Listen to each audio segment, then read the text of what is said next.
Hey! Tambala na! At eto na sila, ang nag-iisang masugid na tagahanga ni Nicole Yala. Chris Chuper! Kasama ang nag-iisang die-hard fan ni Chris Chuper, Nicole Yala! Mula sa Mahiwagang Burnay, ang kwento.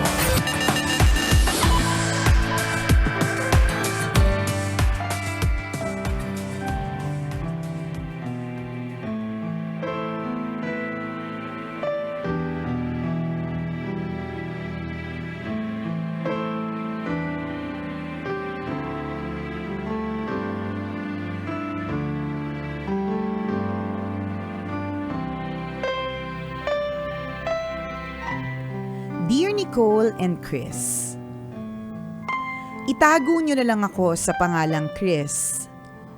36 years old mula dito sa Cavite at tambalanista since 2007. I am one of your many regular listeners sa radyo. Kapag hindi ako umaabot, nakikinig ako sa Spotify or nanonood sa YouTube. Sumulat ako upang ibahagi ang aking kwento. I met Claire nung second year high school ako. Malinaw naman na mag-best friend lang kami pero iba ang ipinapakita niya sa akin. Magka-holding hands kami kapag naglalakad. Nagka-boyfriend siya pero lagi pa din kaming magkasama. Nag-break sila ng boyfriend niya later that year. And pinag-iisipan ko pa lang kung manliligaw ako, nagka-boyfriend na siya ulit. When they broke up, niligawan ko siya pero na-friendzone ako. Masaklap. Dumistansya ako sa kanya. One day, a certain JD texted me. Girl best friend daw siya ni Claire pero feeling ko, si Claire talaga yung nag-text. Every time kasi na lumalayo ako, nakakatanggap ako ng mga text na ganito. Mahal daw ako ni Claire kaya wag akong lumayo. Naniwala naman ako. Naging close ulit kami ni Claire until we finished high school. Nung araw ng graduation, binigyan niya ako ng sulat. 3 pages yung letter, pero ang naalala ko lang ay ang sentence na ito. Malay mo mag-iba ang ihip ng hangin at tayo ang magkatuluyan. Dahil sa mga katagang yan, patuloy akong umasa at umikot ang mundo ko sa kanya. We went to different universities pagdating ng college pero tuloy ang communication namin. Ginagawa ko pa din ang lahat para mapasaya siya. May isang time meron siyang gustong mapanood na K-drama. Dahil wala pang Netflix noon, naghanap ako ng mabibilhan. Kapag pumupunta siya sa campus ko, I introduce her as my girlfriend. Hindi naman niya dinedenay. Pero nung minsang tanungin ko siya ng seryoso kung ano ba talaga kami. Nagalit siya. At ilang taon niya akong hindi kinausap. 2010 noon at kakapasa ko lang ng board exam. Pauwi ako from Manila to Cavite when she texted me. Magkita daw kami sa isang mall.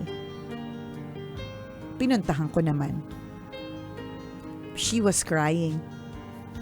Nabuntis daw siya ng co-teacher niya habang nasa ibang bansa yung boyfriend niya. Dahil siguro alam niyang head over heels pa din ako sa kanya, ako ang tinakbuhan. Dahil mahal ko, sabi ko aakuin ko ang bata. Hindi man official, parang naging kami. We say I love you to each other at ginagawa ang lahat ng ginagawa na magkarelasyon maliban sa, alam niyo na. Hindi naman kasi pwede dahil buntis siya. That same year after mag-Christmas party ng klase niya, ako pa naglinis ng buong classroom niya with matching floor wax. Okay pa kami hanggang New Year. Pagdating ng Feb, nagpalit siya ng number at nakablock na ako sa lahat ng social media accounts niya. Hindi pala siya buntis. Hindi na niya ako kailangan. I was crushed pero hinayaan ko lang. Umasa ako na maghihilom ang sugat na iniwan niya sa paglipas ng panahon. Nangyari naman. When the Lord knew I was ready to love again, dumating yung taong magmamahal sa akin ng totoo at walang kapalit. 7 taon na kaming kasal at may 2 anak. Hindi namin maiwasan ni Claire na magkita sa reunions pero we are back to being strangers. I have moved on. Siguro kailangan ko lang pagdaanan ang mga pinagdaanan ko para ma-realize ko na I deserve someone better. Hindi yun ginagawa akong spare wheel. Sa mga listeners who are in the same situation that I was before, huwag masyadong tanga. You get the love that you deserve. Hindi pwedeng mahal na mahal mo lang. Dapat, mahal ka din. Salamat sa pagbahagi ng aking kwento. Ang inyong tambalanista, Chris.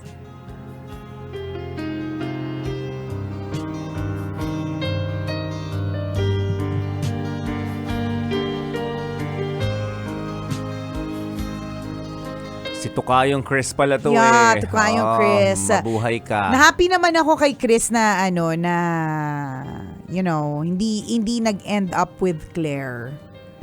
Kasi correct. may something si Claire. May something talaga. May mga, ako naniniwala naman ako na ang mga babae may saltik ka. Pero yung kay Claire, Ibang level, no? ibang level eh. Competitive. Oo. Ayaw pakabog. Oo, pang-Olympics. Oo. Pang-Olympics yung niya, yung saltek, di ba? Ang weird niya. Ewan ko, syempre ang hirap mag-judge, no? Pero sorry, ginudge na natin na weird. Pero ang weird niya kasi with how she handled you, how she handles her relationships, di ba? Nagde-deny sa iba na ikaw yung boyfriend, pero tinatrato ka na parang boyfriend. Ang Nag-pretend malala, na buntis, yun, hindi naman pala buntis. Ano ito eh? Yung pinakamalala. Diba? Para saan? Na kailangan niyang magpanggap na buntis siya. Para lang mapansin mo. Tapos in the end, hindi naman niya nabibigay sa'yo yung love that you deserve. O Correct. diba? Pangmalakasan sa saltik si ate mo, Oo. girl. Ibang level. Parang 2 days hindi kumain. Oo nga. Naku na, grabe na. Sobrang sa intermittent fasting. Hindi nakapag-isip ng Hindi tama na- tuloy. Oo, ilang taon nang nakalipas.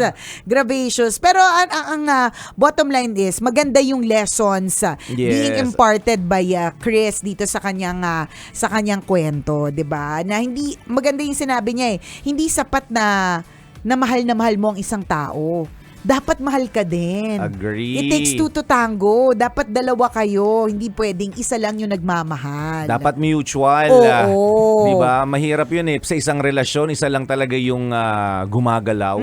Hindi masaya. Dapat pareho kayo sabay. Sabay ang pagmamahalan. Yes, Ganun. sabay abutin ang rurok ng kaligayahan. Yan, ganon. Ganon yun. At applicable yun sa maraming aspeto ng buhay. Yes, Pag true. pumasok ka sa isang relasyon. No? Medyo tama yung sinabi ni partner. Pero nakita ko lang naman, medyo malabong kausap lang talaga yung babae. Oo, medyo. Huwag ka na mag-medyo. Huwag ka na maging mabait. Matindi. Matindi yung saltik ni ate mo, girl. And you made the right decision na na hindi mo ipilit yung sarili mo sa kanya. And ganoon naman talaga ako din sa mga natutunan ko sa buhay, talagang you don't need to beg For love. For love. You don't need to beg for people to stay. Di ba? Pag ayaw niya, pag hindi mo kailangan, di wag mo. Kung Wag mong halimbawa- isiksik yung sarili mo. Correct. Baka sakaling Baka sakaling ganyan, Oo. baka sakaling. pwede naman. You can try. Pwede namang mag-try, katulad ng ginawa ni Chris, di ba? Oo. Pero dapat alam mo na kung kailan ka titigil. Yes, pag nakita mo na yung dahilan na parang alanganin, magpapagod lang ako Diba? dito, magsasayang ako ng pera ko dito. Kaya nga. Hanap na lang ako ng iba na, di ba, na mas na deserve yung pagmamahal ko. Correct. O tingnan mo Diba? yan, di ba? Gusto ko rin yung sinabi ni Chris na siguro kailangan ko lang pagdaanan ang mga pinagdaanan ko para ma-realize ko na I deserve someone better. Yes. I think mas powerful yung yung sinabi niyang siguro kailangan ko lang pagdaanan ang mga pinagdaanan ko. Minsan Goods. Oo. and it's not just about love. May mga bagay na pagdadaanan tayo, challenges that we have to go through kasi kailangan talaga lang nating pagdaanan. Tama. Sa case ni Chris, ang kailangan niyang pagdaanan para ma-deserve yung ma-realize na that I deserve someone better. 'Di ba? Na merong taong pwedeng magmahal sa akin ng bonggang-bongga at hindi Correct. yung parang paminsan-minsan lang katulad ng ino-offer ni Claire, 'di ba? For some people, pinagdaanan nila yung kailangan nilang pagdaanan para matuto sila. 'Di ba? Para matuto silang maging mas madasalin or para matuto sila na yun, kung ano man yung lesson na itinuturo, kailangan lang talaga natin pagdaanan yung mga kailangan nating pagdaanan. Ulitin natin, Ganun. napaka-applicable siya Sa lahat. napakaraming aspeto ng buhay. May mga pagkakataon na mahirap intindihin bakit mo ito pinagdadaanan, Correct. di ba? Alam mo namang mabait ka doon sa tao, o kaya halimbawa sa trabaho, o kaya sa pag-aaral, ibinigay mo naman yung best mo, pero parang sablay pa rin, parang laging may mali. Oo. Inaalat ka sa napakaraming sitwasyon. Yun yung sinasabi ni partner na kailangan mo siyang pagdaanan para may makuha kang lesson. Yes. Para sa susunod, alam mo na yung tamang pagdedesisyon. 'Di ba? Sobra talaga yung yung aral na iniiwan sa atin ng mga failure and mistakes din, 'di ba? Yung Correct. mga maling desisyon sa pag-ibig, ang dami nating natututunan 'yan. Pero 'di ba mga araw na tayo ay in pain, hindi natin naiintindihan Na bakit Parang, ko kailangan pagdaanan to? Mahal ko namang siya, yes. minahal ko lang naman, nagmamahal lang naman ako, anong mali sa pagmamahal, di ba? Yan, mga Yan yung ganyan-ganyan, saktong-sakto. Yan, di ba? Lord, sige, Ba- agul-gul pa yun iyak. Ganon, di Hindi ba? mo maintindihan Halo-halo natin ni sipon, uhog, luha. Oo. Ganon. Ganon, di ba? Minahal ko lang naman siya. Di ba? Ganon. Nakala mo katapusan na ng buhay mo. Oo, Di ba? pero kailangan mo palang pagdaanan. Yun, correct. Parang kanya-kanya. Kanya-kanyang experiences, kanya-kanyang mga challenges, kailangan mo lang talaga siyang daanan. Minsan maiisip mo, bakit? Totoo. Kanya-kanya na nga yung lessons learned from those. Correct, Diba? correct. Ako, ma-share ko lang ulit yung stress level. Yung bagay na hindi ko dati maintindihan kung bakit ko kailangan pagdaanan yun. Yung nagkamali ako ng classroom. Oo. Hindi ko naman kasalanan na parang, Lord, Bakit ganun? pumasok naman ako na maaga. Oo, may intensyon naman akong pumasok. Oo, nagkape-kape pa nga ako kasi sobrang oras na inalat ko para hindi ako malate sa school, sa classroom. klase. Tapos malaman ko wala pala doon yung classroom na na papasukan ko. So kailangan kong tumawid pa ng malayo.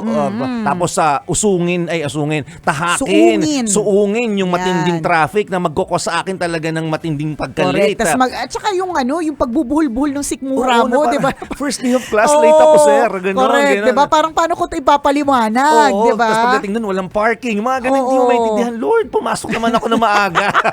Gusto ko lang namang Oo. matuto. Oo, nagplansya naman ako na maayos. Kaya nga. Ano mali ko, bakit kailangan parusahan ako ngayong araw to? Oo. May mga ganung thinking. Basta hindi mo siya maintindihan. Correct. Tapos malaman mo, kailangan palang palakasin yung loob mo kasi sa mga susunod na araw, Mas matitindi mas pa pala oo. yung pagsubok na pagdadaanan mo. Oo. Or di naman kaya, pwede ding maging realization doon is, nalagpasan ko nga tong matinding pagsubok na ito Petix Correct. na lang ako doon sa mga upcoming. Yes, Pwede din. pwedeng ganun diba? Pag din, halimbawa, na- sobrang extreme na ito na parang matinding pinagdaanan, lagi mong babalikan yun Oo. Kung nalagpasan ko nga ito dati, Correct. ito pa bang maliit na hurdle? Ito pa bang maliit na challenge? Di Tama. syempre mas malalagpasan ko din ito. Correct. Kailangan lang talagang daanan. Diba? Agree, naniniwala ako doon. Oo. Ano yung bagay na sa maraming instances sa buhay mo o pangyayari sa buhay mo na noon hindi mo maintindihan, pero ipinagpasalamat mo after? Ako yung nangyari sa anak ko last year. Yung Okay. nagagaw buhay si Princess. Nung time na yung partner talagang ang dami ko talagang questions eh. Bakit sa amin nangyari? Bakit kami? Bakit kay Princess? Mga ganun, diba? Diba? Ang daming tanong. Pero pagkatapos nun, nung nalagpasan na pati namin, na-realize namin na yung sufferings, yung mga paghihirap, is your pathway to God eh. Yun yung parang paraan ni Lord para tapikin din kami. At hindi lang kami, kundi that story inspired a lot of people. So may rason kung bakit kailangan mong daanan. Tapos yun nga, yun yung sinasabi ko, partner, na pwedeng pag meron ng mga pagsubok na dadating, lagi ko yung binabalikan eh. Lagi kong iniisip, pinagdaanan nga natin yung pinakamatindi na akala natin hindi gagaling yung anak natin. So ano ba naman yung may umutang sa atin tas hindi na binayaran? Mani-mani na lang to. Oo, mani-mani lang nang na-scam tayo ng saglit. Mani-mani na lang yan. Diba? Pero matindi pa rin yun, syempre. Oo naman. Matindi pa rin. Magbayad pa rin po kayo kung may utang kayo. Sasabihin diba? natin, may utang tayo kinikol natin bayaran. Mani-mani na lang ito.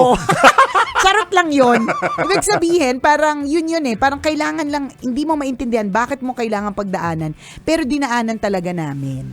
Correct, diba? Ang isa sa mga naiisip ko din lagi, nung 8 years old pa lang ako, partner, na paralyzed yung daddy ko. So nung lumaki ako partner, na sumalangit na ang aking father in heaven. Yan. Lumaki ako na... Sa tabi mo nga siya ngayon eh. For sure. Yakap. Yakap ako, ganyan. Daddy, pasabi naman ng mga numbers sa loto, 234 million na, ganyan. Yan yung purpose mo. Pakisulat mo nga sa salamin ngayon. Kaya, paramdam ka. Paggalawin mo ang mic. Ito, tumbler ko. Paggalawin mo ang tumbler. Isulat mo sa tumbler yung number sa loto. Ay, naka-broadcast ka pa yan, daddy. Ay, daddy, itago natin dito. Pag hindi na ano yan. Nakakahiya sa mga listeners ko. Dahil ganun yung isa sa mga parang lagi kong iniisip nun, bakit kailangan namin pagdaanan yun at a very young age? Noong time na yun, yung bunso namin 6 months old.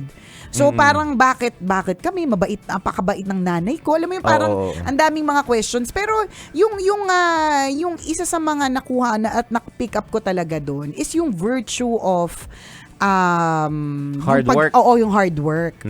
Na parang dahil nga lumaki kami sa yung hindi nahirapan talaga kami, nakita talaga namin yung paghihirap, nagpursigi kaming magkakapatid. Alam mo yun, yung parang pinush talaga namin yung best namin sa pag-aaral, yung mga ganyan. So, yun isa ko na naiisip na mga rason kung bakit nangyayari. So, kanya-kanya eh. I'm sure ikaw na nakatutok ngayon, may rason kung bakit mo dinaanan yung daanan mo. Ngayon, di ba nagdadaanan mo pa lang siya, hindi mo pa maisip eh. Syempre, masakit pa yan, no?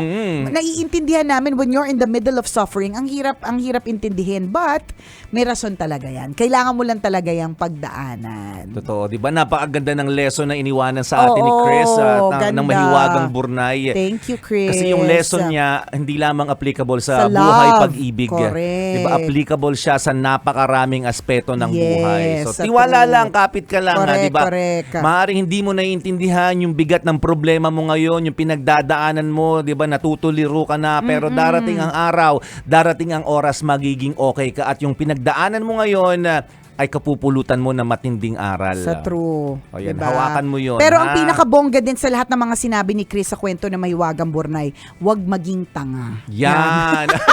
Dapat may hangganan lang yung pagiging tungok, pagiging correct. tungaw. At lahat naman talaga tayo magiging tangay at some point. At some point in our diba? lives. Pero yung katangahang yun, diba? Yung maling desisyon na yun na nagdulot sa atin kung bakit tayo naging tanga, ay magiging bagay, diba? Magiging tool natin yun para maging mas matalino sa pagdedesisyon sa susunod na pagkakataon. Tama. Diba? You should learn from that tungaw levels mo ng araw.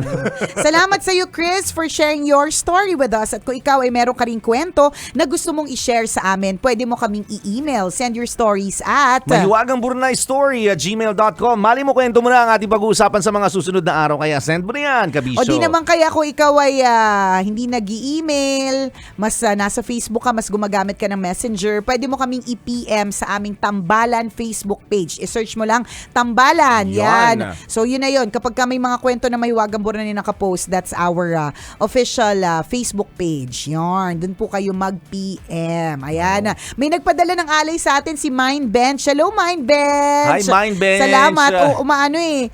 Umahalimuyak. Ang bango. Hindi ko alam kung anong laman nito. Parang ang liit niyang lagayan pero parang sobrang daming ang bango-bango niya. Oo. Thank you sa alay. Baka mamaya may pera din dyan. Ay, oo nga. Buksan na natin. Thank you, Mind Bench. Thank At you. dun sa lahat naman ng mga kabisya natin, partner na gusto makatanggap ng feel-good news o isang feel-good balita na lagi naming sinasabi everyday pagka kami po ay may tambalan, may chance ang manalo ng papremyo ng cash kapag ikaw ay tumutok sa Love Radio. Ngayong araw na ito, mamimigay tayo ng 1,000 pesos Uy! para sa ating FanScan. Kaya Manila, scan mo na! Ayan, ipapakita na po namin ang QR code ng Love Radio Manila. Dito po sa ating Facebook Live, sa social TV, sa website kung saan ka man nanonood ngayon. Ayan, naka-flash na po ang ating bonggicious na QR code. All you have to do, open the camera of your cellphone, itapat sa QR code para mapunta ka sa isang link na merong katanungan. Anong katanungan for today? Ang ating question for today ay sinong superhero ang hindi marunong magsuot ng brief? Oy, letter A. Spider-Man. Letter B. Superman. Letter C. Aquaman. Ayan, sino ang di marunong magsuot ng brief? Sagutin lang ang napakaseryosong tanong na yan. Makakatulong na sa buhay natin Correct, to. sa pagbabago, pag-angat ng Pilipinas Yan. papunta sa tagumpay. Sa ngalan ng 1,000 piso. Yan, di ba? Sagutin Ayun na ang nga. tanong na yan. Correct. With your name and your contact details at yun na, may chance ng manalo ng 1,000 pesos. So hanggang Thursday, kami po ay mamimigay ng 1,000 pesos. May pag-grand draw tayo. Yes. Pagdating ng Friday. Sa Friday, ang ipapamigay natin ay, sa isang winner ay 4,000 pesos. Oh, di ba? 4,000 pesos ba? Nangupit ka. 6,000 pesos. 9,000 pesos. Oh, tama yung pangalawa. 6,000 pesos, partner. Halata talaga yung pangungupit. Pero pwede naman natin gawin 4,000. Gusto mo? 4,000 na. Nasabi ko na eh. Hati tayo. 4,000 pa. Tag 1,000 tayo. 1,000 tayo. Pwede. Sige. Pwede na. Nagagalit tuloy yun. Nagagalit yung nagagalit technical yung department correct, namin. Nangungupit sabi niya, kayo. Nangungupit, bad yan. 6,000 pesos. 6,000 Oo, pesos sa 6. Friday. Tama kasi, tama, 6,000. Oh, isipin mo. 6,000 pesos on Friday para sa isang winner. Di So, ba? ito Antabayanan niyo po yan. Grand raffle. Correct, ito yung sinasabi namin. Kung hindi man kayo swertihin ngayong araw na ito. Yan. May rason. Yes. Baka para sa iyo yung 6,000. Pero join ka na rin ngayon, di ba? Yes. Malay mo para sa iyo din yung 1,000. Yan. Diba? Kaya antabayanan Ganda niyo nun. po yan, mga kabisyo. Okidoki. Muli ako po si Nicole Yala. At ako naman si Cambio King Chris Chuper. Na nagpapaalala, walang matatag na relasyon sa malanding may determinasyon. Yon!